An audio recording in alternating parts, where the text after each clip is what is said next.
اعوذ باللہ من الشیطان اللعین الرجیم بسم اللہ الرحمن الرحیم السلام علیکی یا فاطمۃ الزہراء السلام علیکی یا بنت رسول اللہ۔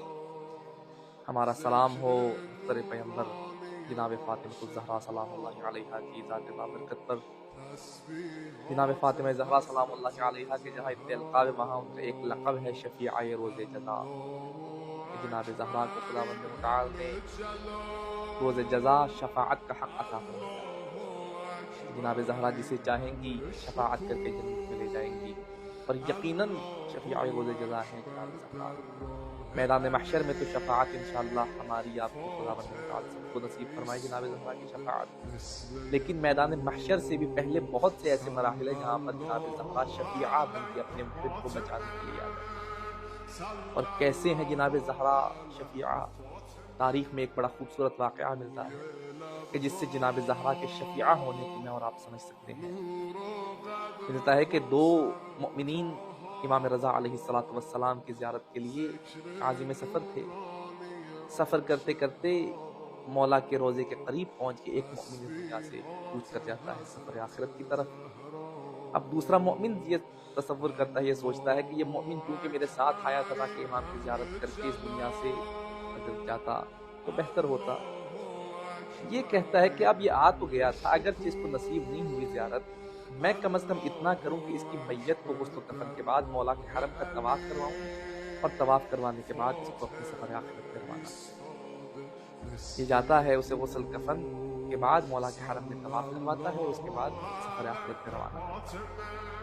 اس کی تجہیز و تکفین سے فارغ ہونے کے بعد اب یہ تجسس میں ہے کہ میں ذرا دیکھوں میرا وہ برادر مؤمن کس عالم میں ہے، اس کے عالم برزخ کیسی گزر رہی ہے۔ یہ جانتا تھا، اس کے ساتھ اٹھنا بیٹھنا تھا، اس کے ساتھ گزر بسر تھی کہ وہ گناہگار بھی تھا، غلطیاں بھی ہوتی تھیں، لیکن یہ دیکھنا چاہتا تھا کہ محب جناب زہرا کا مقام کیا ہے، محب زہرا خدا کیسا کمال اسے عطا فرماتا ہے۔ یہ دعا کرتا ہے مولا کے حرم میں آ کے کہ مولا، میں نے اپنے دوست کو جتنا میری طرف سے نیکی ہو سکتی تھی نیکی کی، آپ کے حرم میں اس کو طواف کروایا اور اس کے بعد اپنے آخری سفر پر روانہ کیا۔ میں دیکھنا چاہتا ہوں کہ اس کا اب اگلا سفر کیسا جا رہا ہے، عالم برزخ کیسی ہے اس کی۔ دعا کرتا ہے چند روز، اور خداوند متعال اس کی دعا کو شرف قبولیت عطا فرماتا ہے۔ خواب میں دیکھتا ہے اپنے برادر مومن کو کہ وہ ایک بہترین زندگی گزار رہا ہے، ایسی زندگی کہ جس کا عام انسان تصور نہیں کر سکتا۔ یہ اس سے سوال کرتا ہے کہ اے میرے برادر مومن، تو گناہگار تھا، تیرے سے غلطیاں ہوتی تھی، ذرا بتا تیرا وہ عمل کون سا ہے ایسا کہ آج تو اتنی بہترین برزخی زندگی بسر کر رہا ہے، اتنے بہترین انداز میں تو یہاں پر اپنے عالم برزخ سے گزر رہا ہے۔ یہ کہتا ہے کہ اگر آج میں اس مرحلے پر ہوں تو اس میں سب سے بڑا کمال تیرا ہے کہ تو نے مجھے امام رضا کے حرم کا طواف کروایا، اور اس سفر کی وجہ سے خدا نے مجھے یہ مقام عطا کیا۔ یہ تفصیل پوچھتا ہے، وہ کہتا ہے کہ جب میں حرم میں پہنچا تو مجھے حرم میں لے کر آیا، میرے جنازے کو طواف کروایا جا رہا تھا، مولا اپنے حرم کے وسط میں کھڑے تھے، میری نگاہ مولا کے بابرکت چہرے پر پڑی، میں نے مولا کو آواز دی، مولا نے میری طرف مڑ کے نہیں دیکھا، میں نے پھر آواز دی، مولا نے میری طرف اپنا رخ نہیں فرمایا۔ کہتا ہے 7 چکر لگائے گئے مجھے، ہر دفعہ میں آواز دیتا، مولا نے اپنا رخ مبارک میری طرف نہیں کیا۔ میں مایوس ہو کے اپنے جنازے کے ساتھ نکلنے لگا۔ کہتا ہے میں مایوسی کے عالم میں اپنے جنازے کے اوپر بیٹھا تھا، جب دروازے کے قریب پہنچا میں نے ایک بزرگ کو دیکھا۔ اس بزرگ نے مجھ سے سوال کیا کہ اے برادر، کیوں اس طرح نا امید ہو کر بیٹھا ہے؟ یہ کہتا ہے میں نا امید نہ ہوں تو کیا کروں، میرا مولا میری طرف اپنی نگاہ نہیں فرما رہا، میرا مولا اپنی نظر کرم سے مجھے محروم کر رہا ہے۔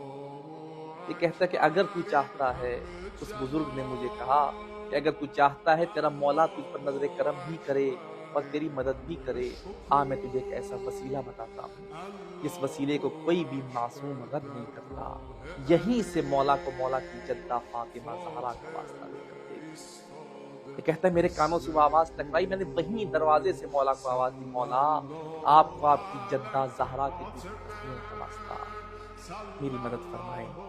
کہتا ہے بھی میرے جملے ختم نہیں ہوئے تھے، مولا نے وہیں سے اپنا رخ مبارک میری طرف کیا اور ایک جملہ ارشاد فرمایا، اے مؤمن، تیرا عمل ایسا نہیں تھا کہ ہم تیری طرف اپنی نگاہ بھی کرتے، لیکن تو نے ہمیں ہماری جدہ کا واسطہ دے کر جو بلایا ہے، خدا نے ایسا باکمال ہماری جدہ کو بنایا ہے، ہم میں سے کوئی بھی اس وسیلے کے بعد کسی سے اپنا رخ موڑ نہیں سکتے۔ اس وسیلے کے بعد دعائیں قبول ہوتی ہیں، بس وہ وسیلہ دینا تھا۔ مولا نے میرے حق میں دعا فرمائی اور خدا نے مجھے یہ مقام عطا فرمایا۔ تو یقیناً محبت زہرا انسان کے کام آتی ہے، محبت زہرا انسان کو بچانے آتی ہے، ایسے ایسے مقامات پر بچانے آتی ہے جہاں کوئی کسی کے کام نہیں آتا، وہاں اگر کوئی شے کسی کے کام آتی ہے تو محبت زہرا اپنے محب کے کام آتی ہے۔ خداوند متعال سے دعا ہے ہمیں حقیقی معنی میں محب زہرا بننے اور شفاعت زہرا کے حقدار قرار پانے کی توفیق عطا فرمائے۔ والسلام علیکم ورحمۃ اللہ۔